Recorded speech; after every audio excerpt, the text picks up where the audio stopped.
Bring me Thanos! Got my complete Build-A-Figure Thanos here from Avengers Endgame. Let's put him together, talk about his appearance in that movie. Unsheath the head here. Oh, that's what I kinda wondered. Supposed to be removable or not? Doesn't seem to want to come off. It comes up here. I don't know if it's glued at the head. Let us begin construction. Flap up so it can really... He's gonna be big. This purple seems very bright.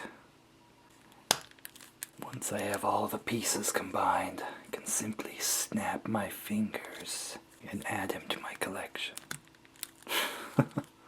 What did you do?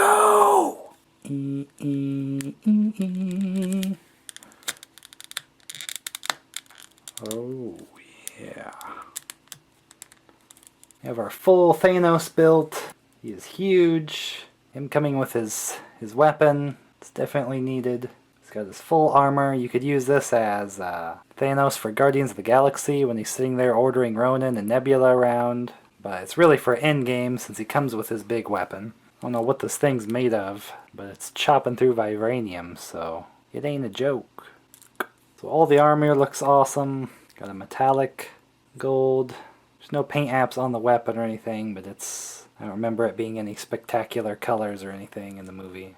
So it's great for a Build-A-Figure. Only problem is this puppy right here. When Thanos is in his full armor like this in Endgame, he does not have a gauntlet. And I keep seeing this trend a lot in the line, where they're either doing this to hide some spoilers, or they just didn't have the info from Marvel. Hasbro just didn't have the info right, with the quantum suits not being the right color. I think maybe they just didn't have the info, and I don't know if this was an effort to hide some spoilers, that it would be, the Thanos in the movie wouldn't be the gauntlet-wielding one. It looks cool, but it's not screen accurate to Endgame, so you're going to want to cut back on that. I think at some point you're going to get a figure that is released and the fans are going to be pretty mad that it's not film accurate and it's going to sit despite it being a good figure.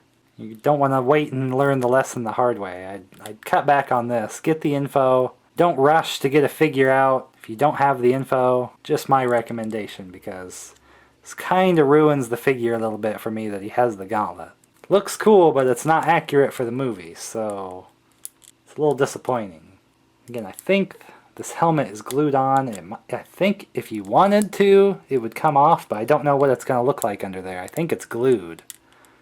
So I think you're going to get a bad spot if you try that. For being big, for being chunky, he can really move around a lot. Again, this is a Thanos that's going to be a lot more quick and direct with fighting, because he doesn't have insane cosmic powers with Infinity Stones, so no stiff joints. He's just able to...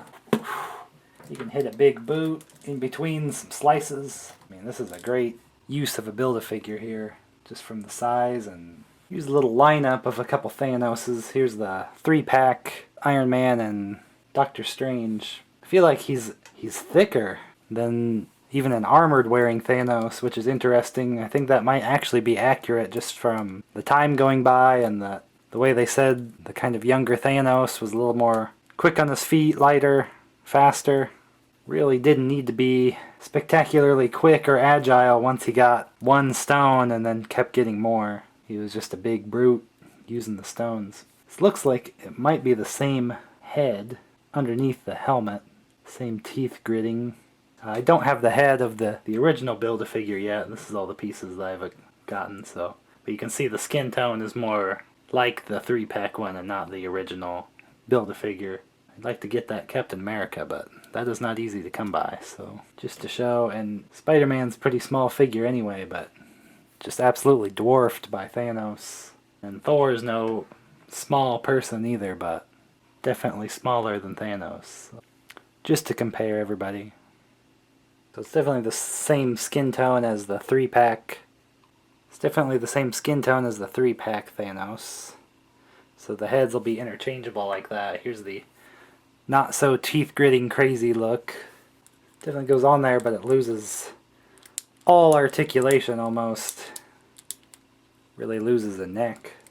With the helmet, there's a little less neck needing, so it limits his movement when he has an unhelmeted head. Interesting look though. So this will be great for Avengers Endgame display despite the gauntlet. If there's a way to get an alternate arm, that would be awesome, but he'll be alright to display with all the other Endgame figures. The arm's the only complaint, everything else goes together nice. Full range of movement. Appearance is good. Just that ding-dang gauntlet. Oh no. Oh, that's why Thanos is mad. Son of a bees, cut my dang head! I won't stand for it! If I had this thing, oh, let me tell you,